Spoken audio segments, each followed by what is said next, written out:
So before we start the presentation, I want to say two things. The first thing, that thanks for joining us in this talk. I'm very happy to be here. The second thing, this is the most special conference that I'm speaking for one reason.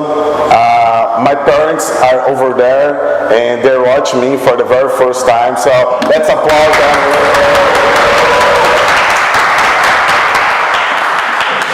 So it's kind of awesome, right? So we're going to speak about our talk. Our talk came to our mind sometime that I thought that there are so many papers and some news about penetration tests, and I don't like it because the most of them it's like how to do a penetration test. Hey, you gather information, you discover the vulnerabilities, and then you hack it. So it's done. No, it's not like that. Then Jibran doesn't like that when you call black hat that it's a god, because it's not. I'm almost a god, but I'm not. And Jibran as well doesn't like when you say that we couldn't catch it, because in the most of times the black hats that we saw, it's not like a real black hat. We know that there's professional guys doing a work that's like a bad work, using his intelligence and his knowledge for the bad. However, we know that the most of the guys that do that doesn't know any shit about security, doesn't know anything. In Brazil, it's very common. You see some guys that want to make money and just buy something on the internet and make some clone website and something like that. So what we're gonna disclose here and demonstrate here is just how this black hat, white hats, and forensic guy work together, and some mix of everything. So it's basically like that. Hopefully black hats and forensics don't work together, but all right, go for it. Okay. So this is our agenda. It's we're gonna talk who we are, so about Trustwave, Spider Labs. We are make some introduction of these three players: white hat, black hats, and forensic. Actually, the black hats always win. So why they lose when actually they win? So this, you're gonna see. You can speak about it. Yeah. So we're gonna talk about like how the landscape of forensics incident response is changing, and how these days we're kind of gaining ground on the attackers. And we're going to talk about, so there's one part of the investigation that you do for the customer, what you need. But then there's also, like, you can take an extra mile, deeper dive, and find out more stuff, and that we could give to law enforcement, and they could turn those into arrests. So we're going to talk about that, and then we're going to conclude, and hopefully we'll have time for some a discussion at the end as well. Okay. So going ahead, we have what's the Trustwave Spider Labs. That's our team. We work with application security, incident response, penetration tests, physical security research. We have a separate team for each of them. So I'm not gonna extend of this, right? So a little bit about me. I'm security consultant, the network penetration testing in the Trustwave Spider Labs. I didn't do over almost 2,000 engagement, but it's our team. I have 10 years in the InfoSec. I play, I work, I study. I'm not computer science. Why do you put that? I'm a computer engineer, by the way. My interest in break networks. I have already talked this year at the DEF CON. I have already spoken Hack in the Box as well, Turcon, the Shut the Sheriff, and Hack in the Box in Brazil. And I'm Jibran Ilyas. I do incident response for Spider Labs, and basically 8 years in InfoSec. Just got my master's from Northwestern, and I love catching bad guys. So some data from 2009. We have done almost 2,000 penetration tests in 48 countries. So it's a lot of job. I think this year we have much more than this. Some countries that we have we already have done some work there. Then we have the incident response. And these are the countries that we represented last year. This is from our global report for 2009. We did about 200 forensic cases alone last year. And that's basically the source of the data. So what you're going to hear in our presentation is basically based upon all the cases that we've investigated over the past year. So, okay, so now we're going to introduce the three players that we mentioned. So the first one is the black hat. So everybody knows that black hats is the bad guys, or they should be the guys with a hacker with a bad reputation. So the guy who actually uses his knowledge or use their skills for doing something against the law. Yeah, and the bad reputation, we don't just mean, you know, hackers plagiarizing stuff of each other's work. It's just real bad reputation. So here, of course, they do what they do for money. You know, I think that's the only thing. Defacement, it's not. I don't actually believe it's a black hat guy. You know, like I said before, there are black hats and black hats. Who do defacement? It's a black hat who I mentioned. Like it's not a guy that has some skills or something like that. It's just some guy that wanna show up to the media and something like that. Hey, I hacked something. So is it? Some myths about black hats. Black hats are God or closer to God. That I said before. Black hats are, you know, the most of black hats. It's like I told, and I want to focus on that. We have a point of people that are very good in what they do, right? So we have black hats that actually are very good, but it's not the most of the guys. The most of the guys are guys that doesn't have so much knowledge and just go inside this world just to make money. You don't have limits or rules. Of course, they have some limitation that their skills because they're not that good. So basically, when they attack systems using some malware that another guy did, they attack system and leaves some tracks for everybody. They're connecting to some server. They expose the FTP password. What's the IP? Some you will see in the Jibran part that some guys use their own credit card to do stuff. So it's a lot of bullshit involving black hats. Yeah, of course.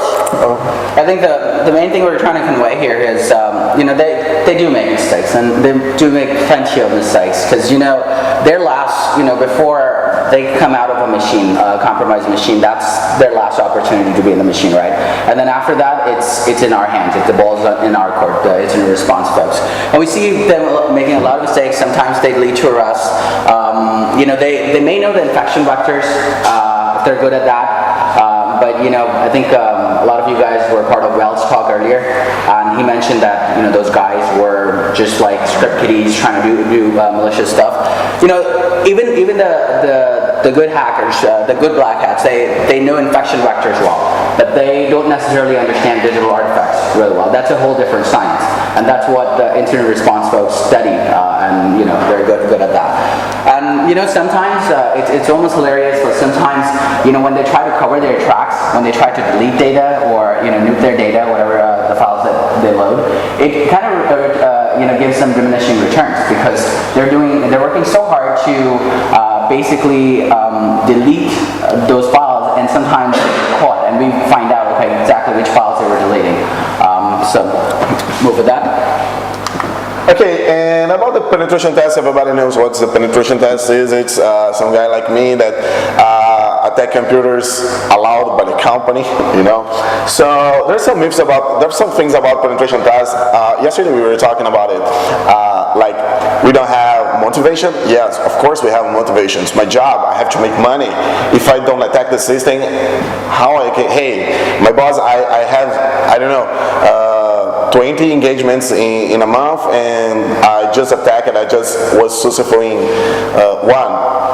I lost my job. job, right? So I have a good motivation for that. And the second thing, I think everybody that do that, it has some passion for it, you know. Every time that I'm doing a penetration test, it's like a game. I always want to do that. If I have to deliver some empty report, it's so frustrating. You know, you have to deliver something to the client or to someone, and you couldn't do anything. It's so frustrating. I don't like to do that. So we work hard for that. So that's why we have some methodologies like vulnerabilities, configuration issues, defense tests. I'm gonna explain. I put some samples of penetration tests that I did in last month just to show you guys how we do the job, because it's easy when I'm saying that we do different or we don't do that. We don't use NASAs. We don't use core impact or something just to attack and use that and export a PDF. Hey, it takes to your client. Hey, that's your report. No, we don't do that. We actually do we actually do some special attacks. We actually construct something to attack. We don't just use some tool and then, hey, it's exploited. It's not. Because in the most of the time here, when you're talking about PCI, our target is not just compromise the servers or something like that, or compromise that network. We have to catch some data from there, especially card holder data, credit card information, right?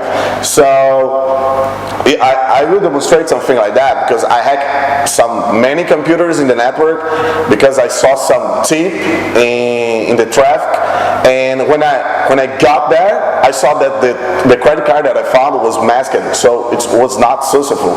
So that's what I'm talking about. The penetration test is not just exploit a machine and then it's done, or run some exploit that you download from the internet. First of all, we never use some exploit that is not trustable.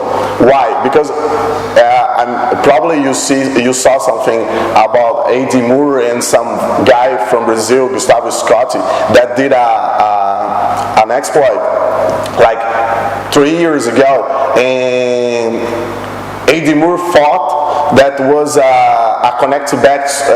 There's some shell, some payload in the exploit that connect back to the machines guy. So you can imagine if I take some exploit from the internet that says to me that I attack some version of Internet Information Server or something like that, some Apache or something like that, and then I execute the exploit in the client, and then this machine connects to some malicious guy machines, you know, some server. So you can imagine how damage you can do in the company if you do that. So when we execute exploits, we actually have to know what we're executing and what we're doing in the client. After this, we have another stuff. Denial of service, it's some kind of shit that it can never happen, especially in the US. I work in Brazil, but I do a lot of work in the US. And if you do something to the client's network, like denial of service in some service, or maybe you make it slow something or disrupt the network. Hey, if this guy called your boss, it's probably gonna fuck up something, you know. In fact, I already did in my first month in the Trustwave. I didn't know, hey, let's brute force. Okay, let's brute force. I put 10 threads running, and then the service is going down. Hey, the client sent me a mail to my boss. Hey, man, you can't do that. Take it easy. Watch your steps. So that's why penetration test is. So I'm gonna show. If you have some doubts about anything that I'm saying, please stop me. Or if you don't understand anything that I'm saying, stop me. Hey, man, you're not talking anything. So that's the sample of penetration test that I talked about. Of course, they will demonstrate what we really do. So, and just to demystify, I don't know the name in English, so it's something that I want to take out the myth, about penetration tests, that we just run some code and exploit it, and then it's done. The penetration test is done. Okay, go take your report. We already done our research. No, it's not. It's not like that. And as I said, root administrator privilege does not mean that it's a successful pen test. You can own the network, and in some cases, it's not a successful pen test. That's what I'm going to demonstrate here. This is a external penetration test that I did last month. Here's something that, of course, you can detect if the site or the application has something to upload the file. This site has something to upload a file in the register, the user register, just to make a picture. It's in Portuguese. So we have here just file with GIF and JPEG extension are allowed to be uploaded. So if you try to upload normally, if you try to upload something that it's not, you have this message. This extension is not allowed. The allowed extensions are GIF and JPG. So, but if you take a look in the query, you can see something like here. This is so stupid, man. So here, allowed extensions is like, equal GIF and JPG. What's the first thing that I try? I try to modify that. So what's my point here? If you run some web scanner vulnerability, you probably can find it's a file upload, but you can't find the vulnerability in that. Okay, so you have to take a look in the query, and so yeah, after that, you take a look in the query. Here I modify to ASPX, and then I upload some ASPX shell, and then I got the computer, right? The web server is installed as administrator, so I own the server. That's a sample. The other sample is quite interesting. Here I was sniffing the network, and I saw something like that. Database, data, backup triggers, and the most important, credit card database. So I thought, hey, this is a good tip. I want to attack this machine. So I start to look at the vulnerabilities in the network, and I found this machine that is. This vulnerability is awesome right now. So I exploited the machine, and then I dumped the hash. So I got some local administrator hash. Then I collected. We have a lot of pictures, so I just put out some lines here. I connect to the machine, downloaded the same file, and then I tried to connect to many machines and dump the same file. And dump the same file, and then I got access to the machine that I want to go. When I connect to the machine, I download the database file, and I realize that it's protected by a secret file. So then I download the secret file as well. Oh, shit. And then open this file. I could see that there's the usernames right there that can access the database. So I tried to some brute force, like the name of the user and as password and the blank password. And for my lucky, I got a blank password. So then I opened the database, and then I saw that it's a protected database, and then cracked it again, and I got the password. So here I got the database open, and I realized that it's masked the number of the credit card. So for me and my boss, it's not successful. So you could see I had to attack one machine. I attacked this machine. After I attacked this machine, man, in this case, I think I downloaded like 20 the same files on the server after I got to that machine. So I got to that machine, and then when I downloaded the database, I got that it's protected by a word group file. Then I have to do something on that, right? So I could use some blank password with some username, and then again I have to crack the MDB password. It's bullshit, but I had to, right? So what's my point? I have have to do many steps to get something that is not susceptible. If you look for something on the internet talking about penetration tests and something like that, you see that this is a susceptible pen test. Just this, you know. Here, when I'm talking about that I downloaded the same file, but all the machines has some antivirus, you know, and to bypass that, I have to pack the GSAC dump and pack with some modify UPX to be allowed to run that, you know. So you can see you have some structure for doing the job. It's not just I run the Metasploit and then okay, it's done. That's my point about it. Okay, this. Sure. Thanks, Bruno. So, you know, while we're breaking some myths, but we would talk about incident response folks as well. You know, by definition, we're supposed to gather and analyze digital artifacts in a technical, sound manner to be used as evidence in a court of justice. And, you know, we do have a methodology as well. We do lab analysis, we write the report, and the most painful part of incident response, I don't know if any of you deal with the lawyers. So that's our fun parts. So what are the myths about incident response?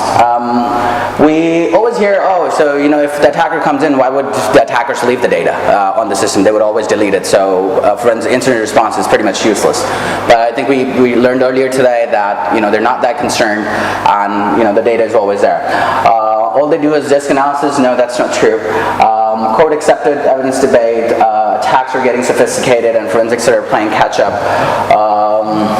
Victims are not engaging forensic analysts due to budget. But you know, all these are basically myths. You know, as I said, attackers do not wipe the data, and they do leave a lot of traces for notoriety purposes, or for whatever purposes. We always find stuff there. You know, one point that I'm going to emphasize on, and we're going to talk more about it, is that the forensics landscape is evolving, and you know, there's a lot of reverse engineering involved. There's a lot of live analysis, a lot of memory analysis. Now that is a key area in forensics because you know, when things are so obfuscated, you know, we always hear that malware is obfuscated with, you know, 3 different layers, right? But at some point it has to break. It has to break to run, right? And that's memory. So if you're doing memory analysis, you're always going to find stuff. Timeline analysis, you know, your Windows registry has, you know, it's a gold mine. So you do timeline analysis, and you're going to find a lot of things. Sophisticated attacks are actually better, and that is because you know, anytime there's more impact on the system, it's actually good for us. We may not have the data like right in the live files, but you know, when you look deeper and you're looking for some patterns, then you're going to find stuff because, you know, they're using your system, and you know, systems are getting more impacted. We do provide a lot of critical evidence to law enforcement. It leads to major arrests around the world. And, you know, like the myths to this point with victims not engaging forensic analysts, that's not true, at least in PCI, because, you know, WISA or the processing banks, they require the victims to actually go through our forensics. So that's where we get a lot of our intel from. So do black hats always win? Now that's, you know, when you like Bruno said, you know, there's so much material. Ever since I've got into this field, I've always heard, oh, black hats always win. They always win. You know, they're you know, if they target you, you're a goner. But you know, is that really true? I mean, you can, you know, break a signal, or you can steal, rob a bank, but you know, is that success? So let's talk about our guy. We picked Albert Gonzalez as he was in the title of our talk. Who is he? You know, he goes with the internet handles Segway, Swoop Nazi, and Jaguar. Stole about 130 million card numbers. Companies Act. You've probably heard about all of these. You know, at least a few of these, if not all of them. Shadowcrew.com, Operation Get Rich or Die Trying. You know, one thing. with this guy was that he wasn't necessarily the developer behind the malware. Just like we heard earlier in Well's talk that there are folks who actually make the kits and there are folks who actually use it. So he was one of the guys who used a lot of the third parties, so to speak, to make the malware for him. And on March 25th, he was condemned to 20 years in federal prison. We'll talk about him later on. So, why do they lose even when they win? So, as I mentioned before, evidence is always there. I've seen out of hundreds of cases that I've done, I've only seen one case where the attackers took the time to actually nuke the drive. Other than that, we'll always see their traces. And they're humans after all. They're just like us, and they make mistakes. Either they forget, or they're doing too many things. They're hacking too many machines at a time, and they forget to clean up from one machine, or they leave some very critical evidence. This point is really important. Activity on the disk space, that is data in the unallocated clusters. I'm going to talk about this when I go into modern day forensics. The forensics landscape change. Our message to black hats, you hack my boxes, I read your packets, right? If they have all the time to plan the attacks and they have all the resources in the world, we do have a pretty good forensic community as well, and it's still evolving, and we have all the time to analyze. So with the proper leads and with the proper passion, I think we could solve the majority of the crimes. Just like our third-party service providers, theirs are a risk too. Like we put a lot of trust in our third-party providers, the good guys. We give VPN access to a lot of them. Theirs are a risk too. A lot of times, the little guys get caught and they speak against the big fish. They play no limits. We can utilize law enforcement, and law enforcement. I can't emphasize more how important they are in the forensics landscape, because we work for a private company, right? So we can only go so far. So if we go ahead and find an email address, what are we going to do? We're not going to go ask Google, hey, give us access to the account, because they just won't give it to us. So when you provide that kind of evidence to law enforcement, they're the ones who can go after Google, Yahoo's, and all those web hosting providers and get us the data. So, I mentioned this before, how sophistication of attacks is helping with the arrest. So, I know Jason mentioned in his talk yesterday that, layer through to layer 6, people are getting aware, right? There are no more NetBIOS services running on the internet. Databases, even if the attackers take it, the data is encrypted. So what do? They have to basically make targeted malware to steal data. One of the very good example of a targeted malware is that you can make something like a memory dumper, and that works most of the times when you're in, actually all the time, because as I mentioned before, like somewhere the data is unencrypted in the computer, right? And what place is that? That's the memory. Because, before it hits your application, before the data hits your application or the database, it's going to go through the memory and then to the application, right? So if you create some program like a memory dumper, so let's just say that creditcard.exe is a program that actually facilitates the credit card swipe to the database. You dump the memory of that process, and then you write a parser for magnetic stripe data. You're, 10 out of 10 times you're going to get the track data from that. So, with target malware, basically it's not is a norm now, not an exception. We get the opportunity to analyze the code. We compare the similarities. We get to see the language packs, so we can find out which area the black hats are from. They always leave mail server, FTP server, HTTP server leads in the malware. So we'll see an example of that as well. And again, more impact on the systems, more findings. I have a question. Sure. This one? Yeah, what's that? Smashing grab space. That means basically, how Jason mentioned yesterday that people were just going, getting NetBIOS access on the systems, grabbing the database, and they were basically opening the database to see the data. But now, there are a lot of firewalls, right? So people are getting mature, majority of the security companies have firewall. So their NetBIOS is not open. And also the database, the big point here is that the databases, they're starting to have encrypted data. Like a lot of the software, at least in our space, in the credit card world, like all the big companies that make point of sale software, they're encrypting data in the databases. So even if they get the database, it's not, it's not that they're gonna necessarily crack. So what they do these days is they make custom malware, like, you guys talk about the smash and grab stuff because your report contradicts that. The Trustwave report contradicts that. smash and grab. Yeah, that it's increased and that it's consistent and that it's the most common threat that you see today. So I think it's phasing out. I think what we mean by that is that, if they get it, right, it's not, it's faster access to data, right? They want to get magnetic stripe data.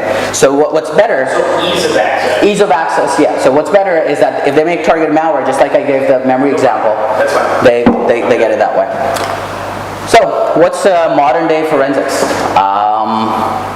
The modern day forensics is actually utilizing the old guiding principles. How many of you have heard about Edmond Lockhart? He's called the Sherlock Holmes of France. So when his term was, when contact between two items, there will be an exchange.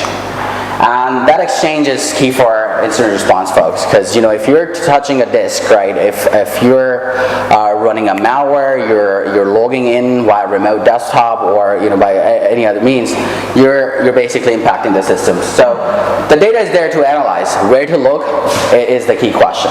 So that's where the skills of incident response folks come in. Outcomes Razor.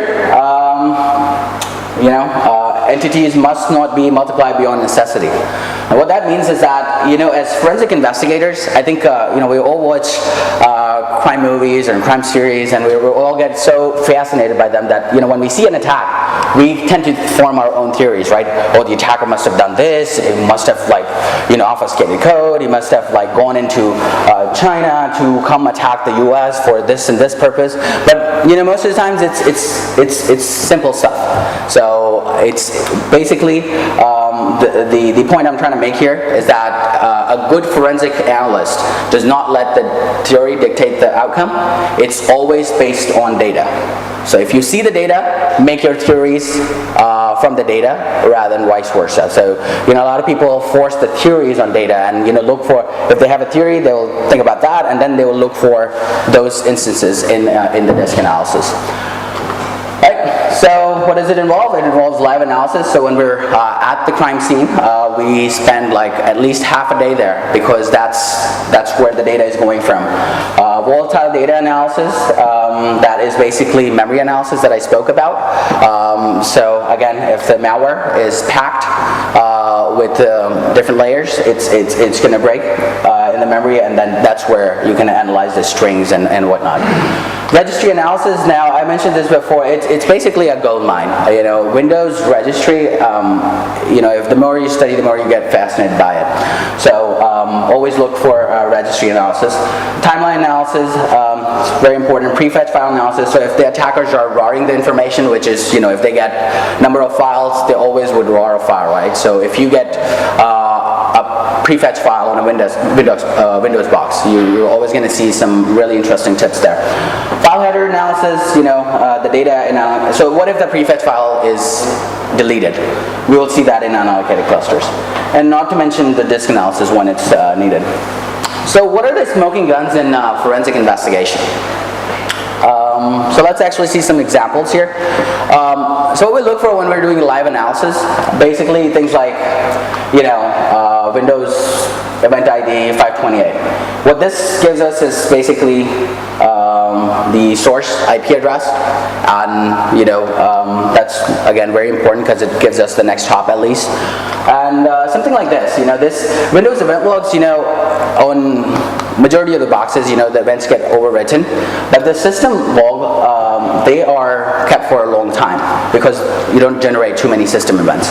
So in this, when a person connects via remote desktop, it's basically, it tries to map out printers on the remote computer, and what it does is that it captures the host name of of the attacker system. So that's again very important, because what incident analysts for a client, what they're trying to do is put a piece of puzzle together for just that report. But if you think about the big picture, it's, we're providing this data to law enforcement so they could make those arrests. So something like this may not be very important for a client, because client will say, okay, yeah, XYZ SRV01, that doesn't mean anything to us. But if you give it to someone like US Secret Service, RCMP, Interpol, they'll say, oh, we have seen this before, and we'll give you some more clues to go after these attackers. The malware strings, I get surprised every time. It's because, I've been doing incident response for a long time, and I still see these attackers sloppy work, and it's they leave all these details in the malware. If you just run a sysinternals strings command on a malware, you're going to get all this data. So basically, it's posting the data via HTTP, and this is the IP, this is the actual page that's receiving the data, that is the actual path to the service, and then the name of the malware and what the content type of. So what's revealed? Full IP address, service path, the destination page, and the exfiltration method. Let's see one more of it, and this is the one from the memory. I don't know how many of you have seen this malware. This is basically the ACH attack that was really famous. Attackers were basically stealing bank credentials and then making ACH transactions to money mules, and then sending the data there. So these are very important strings, and that came from the memory. If you just ran strings on the malware file, you won't get that information. So if you're doing memory analysis, here's another encryption key. Here's one of their forums. This was the name of the DLL files where stolen passwords were stored. This was a very interesting page, the .config ones, because they had fake web pages of banking websites. What is it black? Why is it black? Yeah, like on the important parts. The important parts, because we don't want to show that here. You get muted. Yeah. Never know. But you know about that, right? Alright, so this was a placeholder for monitored websites, and basically this registry key had about, I think, 60 to 70 websites that they were trying to make fake web pages for, and the websites that they were monitoring. And these were the processes that the malware was getting injected into. So as you can see, Explorer.exe, Outlook, between these two processes, they would get their banking credentials, because these are obviously the browsers. We always see stuff like this too. So when we're analyzing systems, so you've got a malware, and then you've got a language pack, which for the tool, and then they add something like this, var rus.lng, and basically again. So that's basically with more analysis, it was discovered that this was more a Russian language add-on file, and so basically what the point of this is that with these tips, we can actually put these attacks in their buckets. So okay, this one's coming from this group of black hats, and this is coming from this group of black hats, and then we do more analysis based on that. As I mentioned, registry, when the attackers get a hold of machines, they scan Class A's and whatnot. So this is basically them scanning different systems on the internet, and then they finally getting access to terminal service. So via remote desktop, they accessed all these IPs, and that's the stuff that if we give to law enforcement, then we look for more boxes to analyze and get more clues on these attackers. So let's talk about the hacker mistakes. I've been mentioning this over and over. We see so many of these mistakes that we regard black hats. We treat them like, oh, they're perfect. They're like gods. They obfuscate their code. They do a lot of mean things. But you know what? You'll see how human they are. So this was funny that I did a case just about 3 months ago on So one group of hacker was already in the machine. Go ahead. So as you're going to this section, I just want to ask, isn't the whole premise that the black hats are not as sophisticated as you think they are? Yep. Isn't that whole premise tainted by a selection bias here? Yeah. All your forensic investigations are against systems where the attack was detected. Yeah, well, no. In cases that they weren't, is the premise wrong? No, that's a good point, but you know, we even in our samples, not all of them are conclusive. You know, they may not be conclusive from the point of view of the client that, okay, you know, in a forensic investigation, what do you need? One, how the attackers got into the system. Second, what they did inside the system. And the third point, how they took the data out and what data they took out. So, They wouldn't have called you unless they thought somebody would get it. right, but in this industry, like our sample set is from, well, it's monetary data, right? So you're talking about credit cards. So sooner or later, if the clients don't detect it, guess who's going to detect it? You're going to use it, right? If they're going to use the credit card, Visa and MasterCard, they'll see it, because you know, when you call Visa and MasterCard, they basically return the money to you, right? They say, okay, you know what, you're seeing fraud. That's not your transaction. We'll give the money to you. So if they're seeing, like, if you and you know, Bruno both go to the same store and you both have that sort of deal going on, they'll say, hey, you know what? Someone better do forensic analysis on that. That's what I was saying earlier, that they're required to do the forensics. So it's not a choice that they have. They basically have to. And you're right that it's not right away. We may find out 3 months later, because that's when their thresholds are tipped, and that's when they say, okay, you know what, we need to do forensic analysis. Yeah, I think there are plenty of cases where, you know, they're not just going after credit cards. Right. So in this industry, at least, you know, sooner or later they're gonna find out. Sure. So no, that's cool. So you know, this was a funny one where the attackers basically logged into an FTP server. As you can see, you know, they're downloading something like a VNC dump, VNC password cracker. This is basically a keylogger. It's called the perfect keylogger. We see that a lot, and you know, they're doing things. They're basically configuring the keylogger here. So if you've ever configured a keylogger, these are basically some of the settings, like Control-Alt-F12 key would be the key to bring it out of this stealth mode to the mode that you can see. This is the email address that they're sending the data to. So again, you know, all these things, individual cases, they don't matter much. But if you look at the big picture, you know, if you know, law enforcement agencies are seeing this at many places, then you know, they go you know, get credentials for this email address from Yahoo, and they basically get to see all the data that's aggregating there. This case was hacker installed keylogger or the corporate keylogger? No. It was this machine was compromised twice, basically. So it was compromised like a year before. One hacker came and left, and then this hacker came in, did more stuff. Huh? That's the door. Yeah, exactly. But you know, when the black hats enter the machines, that's a good point. You know, they don't always think that, okay, you know what, this machine could already be compromised, or so. You know, their assumption is, oh, they're all okay. What's that? I think that you just track bad attackers. Bad attackers? People that you find suck. That's right, and that's what we're talking about. And we're going to see. But I can't accept that you use black hat and group everyone who sucks that you catch into that term. I can't even get close to that. Let's see some more of that, and then we'll talk about it. I think we'll have some times for discussion as well, because we don't have many slides left. Now this. I don't know if how many of you guys heard about this hack arrest that was in UK. This guy is asking, hey, if you don't mind, could you share some details on how you got caught? And that was when the attackers were using legitimate credit cards for their Zeus domain.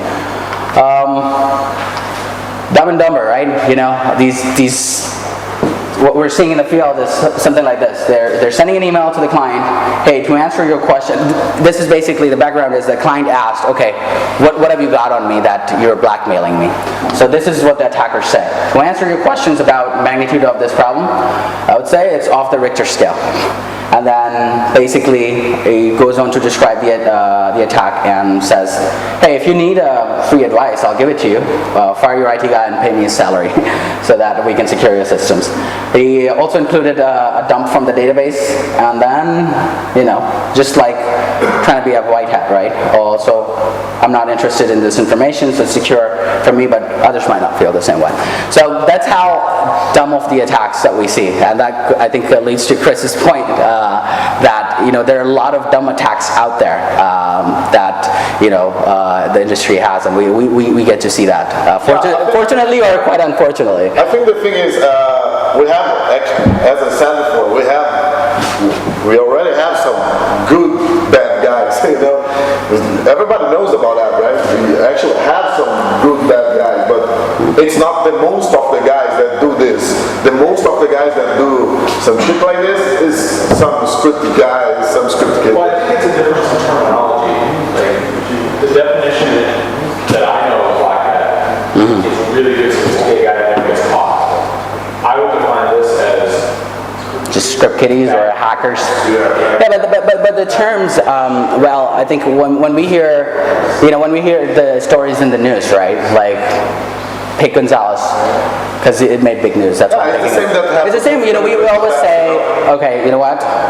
The hacker with the bad intent is a black, right? I mean, he wasn't getting these things because he got caught and he felt massively. Yeah. It's like, and he wasn't exactly. It wasn't exactly. It would have felt massively. And it's like, and he got caught. Yeah. Who is that guy? Yeah. I mean, all the black hats I know about, like all the case studies I gave in my black hat talk, Yeah. I think none except one Would come in the category. and that's, I guess, and a lot of the black hat people I talk to don't consider Albert Gonzalez a black hat. They consider Unix terrorists. They have to right now. Right now. They just consider him some. Yeah. Yeah, I think we consider like black hats bad guy doing some bad stuff, like the guys that's out nominated like a pen tester and doing run analysis and export a PDF.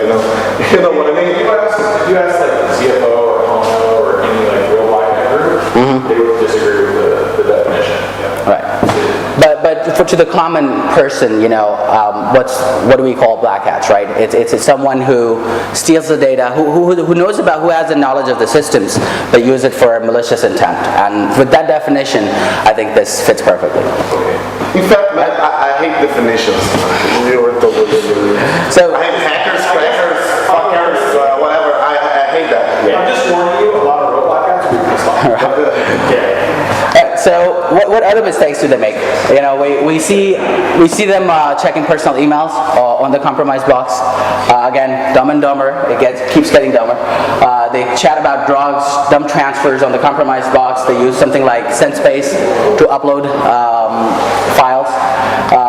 Defacing wrong targets. I think a lot of you probably heard about that. Leaving email and FTP credentials in various places. Now I think, this goes back to your example earlier on. You mentioned that either they don't care or they just leave it. So, stuff like that, again, is very critical, because then you at least know their email address, where they're coming from. And if you see majority of these, and law enforcement is looking at majority of these, and it's making a financial impact, they do go after these folks. And that's how, we get to hear stories about these arrests. There are some arrests. I think we have like 2 minutes, so I'm gonna speed through these slides. Again, the most important point is that you may just be doing one engagement as a forensic analyst, right? And your findings are not just important to the client, but the result of your investigation can feed to a larger picture, which is this law enforcement pictures, because they're tracking these guys as well. And any little tip here and there could be the tipping point of a big arrest. They do give search warrants to seize computers and analyze them. We made some successful seizures in Germany, France. They put tabs on the network and monitor traffic, so they get to find about the hackers' partners, like who are they working with. They get us access to Yahoo, Hotmail, and Gmail accounts, and more. And and in turn, sometimes we get more intelligence from them to look for more smoking guns. So these are some arrests for big credit card hacking sites: Carter Planet, Carter.su, Dumps.name, again ghostmarket.net. I think we heard about this one we saw earlier, the guy who was actually talking on the forum, how he got caught. That was this guy. Some guy doing some weird shit to slot machines, and that was actually, if you look at the date, that was, I think, right after Black Hat, so I think he was probably inspired by Barnaby sitting here. Like, okay, if he can do this, let's do this to the slot machines. Somewhere in Japan, another arrest. That's one in Spain. So what the point of these arrests is that we can. There's one side that argues, okay, you know what, good guys are failing and black hats are winning. But there's another side to it, and that was kind of the goal of our talk. That even though we may hear, and we've probably been hearing for all these years, that black hats are winning, but forensics incident response is gaining ground, and we are successful in making some arrests. So all these arrests that you just saw, there was contribution from our firm, from Verizon, from all these other incident response firms that are actually looking at the data, and they're taking the time to actually report those incidents to law enforcement. I mean, you don't have to. That's an extra hour from your time as a forensic analyst, because you're not getting paid for it. But some of the good forensic folks are not just taking as a job that pays $200-300 an hour. They're taking it as a responsibility too. That hey, if you're seeing bad stuff out there, you report it, and you keep the bad guys out of the networks. So what are the conclusions? One thing that we kept repeating: they're humans too, and they can falter. Penetration testing is underrated. Attack sophistication helping forensics, and modern day forensics gaining ground on attackers. So with the use of logic and investigation plans, we're finding more stuff. So with the security community coming together and sharing the tools, the information releases so fast these days. If you're on Twitter or all these social networking sites, if there's a tool that gets advertised so quickly that we all get access to it. So timeline analysis, memory analysis, artifacts analysis, they're changing the odds in our favor. The combination of analysis and sharing the findings with law enforcement agencies is becoming deadly for the black hats that are at least for the ones that are targeting this MAC stripe data in the United States.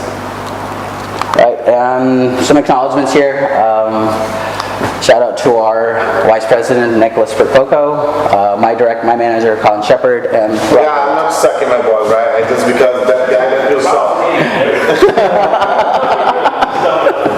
The X can get but both of the other contestants. Alright, so just our contact information, and I think we have... how much time do we got? Do we have some time, or 2 minutes? One question? One thing is that you're opposing two types of winning, which are not related. It's two different battles. It means battle of the hacker who is winning when he gets into the machine or right. Then when the forensic investigator gets substantial data about the case, he's winning, he's getting an arrest. Right. It's not the same battle. It's not the real-time defense that we talked about. It's not the real-time defense that we were talking about. We were talking about, yeah. What I'm telling you is here the actors who do illegal stuff, so bad guys are winning in getting into more and more systems. When you see the number of compromises, there's plenty of winning. Yeah. This is one battle in getting into the system. Exactly. Another battle about arresting seen them. Right. I Exactly. think in this battle, I didn't mention that, but I think in this battle, the first battle, in the most of times, not all the times, as we, like paint testers, in the most of the guys, the bad guys win in this mission because they get access, because we get access when we are attacking some servers, some networks. Proposing two kinds of things, one win and the other doesn't. Right. Right. And in your presentation, I think that's the feelings that we get, that I've seen in the audience. Right. We can't really agree Right, and that's why we had that slide with the car and the cops. That was the goal. That's what we were trying to explain. Okay, so you know what? You can actually get the data out, but in the long run, I mean, is it really worth it? Is that there's a big difference between O.J. Simpson and a sniper who does it for their entire life. Yeah, what you're saying is the good guys are getting better at catching poorly set bad guys. Yeah, so we're actually, I mean, right, exactly, and that's the point that the good guys, with incident response and modern technology, we're gaining ground on that and we're closing the gap. So at some point in time, or we're going to be reaching that point. And it's the security landscape is getting better because with incident response, I think my main focus was if the attacks are getting sophisticated, if they're doing targeted malware, then basically it's more impact than smash and grab, right? Because in smash and grab, someone's just coming, taking the data. When they're doing targeted malware, they're running their code on the system. So that's why we get more findings that way. Well, one of the other things is like when you're talking about expunging new leverage and someone coming in after another person that's already compromised. Yeah. I mean, I can network penetration testing, poorly because I don't have talent in that area. But even when I teach and when I do that stuff, I always make sure it's like you patch the system, you make sure that the vulnerability that you got in, you close, you fix that stuff.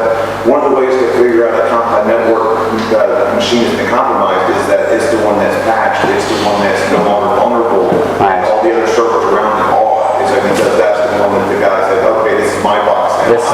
Let me clean up, and so no one else owns it the way that I just did.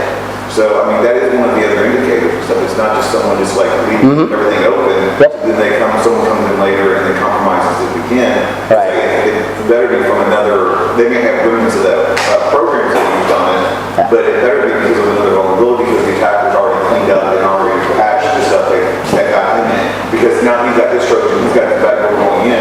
He doesn't need that vulnerability anymore. He's got his own tunnel. Okay.